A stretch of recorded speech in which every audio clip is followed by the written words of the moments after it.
Do you want to add a new section to your LinkedIn profile? Then I'm going to show you how to do that on your phone. So whether you're using iPhone, a Samsung Galaxy, or any other Android phone, it's super easy to do from your mobile as well. So all you have to do, click your profile on the upper left hand side, tap your name there. It's going to take you right over to your profile. You will see right below your name details there, or your contact details there, you will see the add section. So if you tap on the add section, guys, you will be able to find the sections into different categories. So you have your core sections that you can add, then you have your recommended sections that you can add, and then you have your additionals that you can choose from, right? So I'm going to go ahead and choose something randomly. So let's say we want to add languages, right? So under the additionals, I'm going to tap on language, and as you can see that it's going to ask me what kind of language. So I'm going to say, let's say Spanish as an example. I can put in Spanish there, and it's going to ask me my proficiency. I'm going to say I'm a full professional,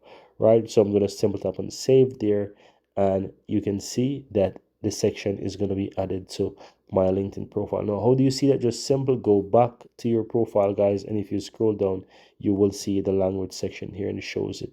At any point in time you want to add new languages, you can simple tap on that and just add new languages on your languages section. And that's it, guys.